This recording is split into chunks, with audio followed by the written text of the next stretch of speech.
Hi, uploading a video after a long time. So this is a continuation of a previous video that I made a quite long ago about filtration. So this is the second part of that video. So in this video I'm going to explain the different types of filtration. So hi, you are watching Pikai Pharmacy. So today in this video we're going to discuss the different types of filtration.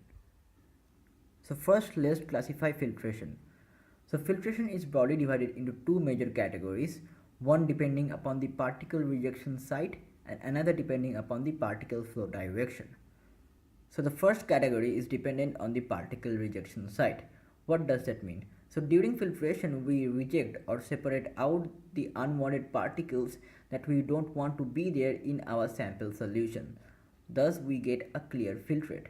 So this rejection of those particles happens at different sites present on the filter media.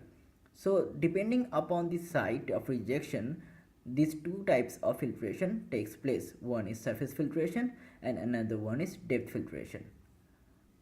And now comes the second major category that depends upon the particle flow direction, under which comes two types of filtration.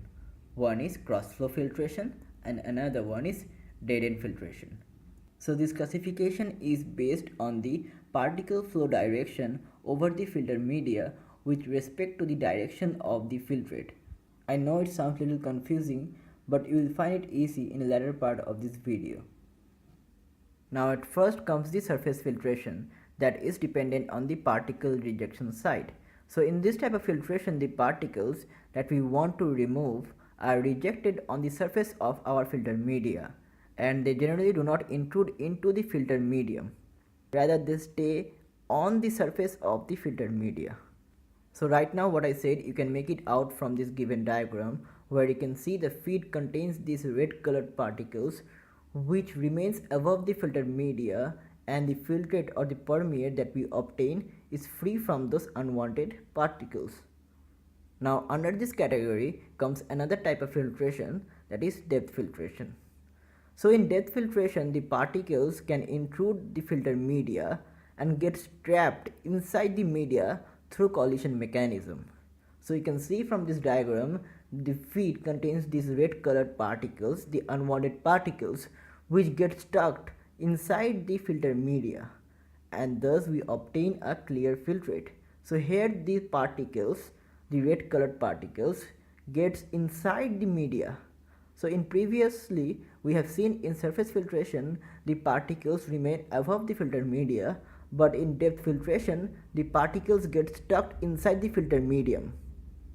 Now examples of such filter media that carries out depth filtration are cartridge filters, sand filters, and many more. Now at lastly we have these two types of filtration. One is crossflow filtration and another one is dead-end filtration.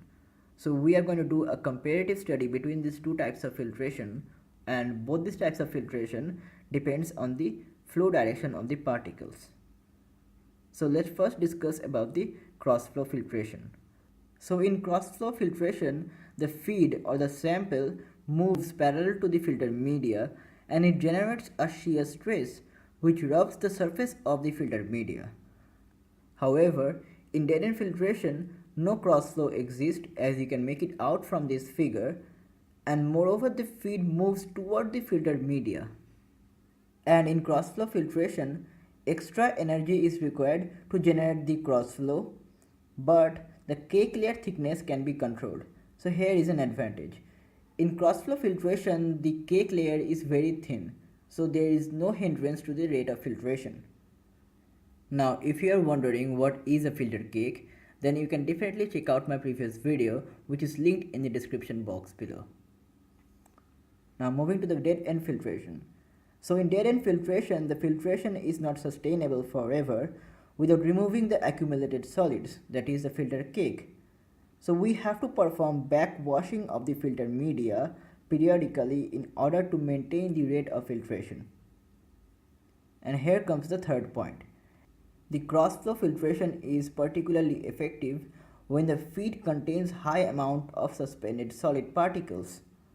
However, in dead-end filtration, it is effective when the feed carries low amount of the suspended particles. So this was all about the types of filtration. So I hope you like this video. Thanks for watching. Stay healthy. Bye.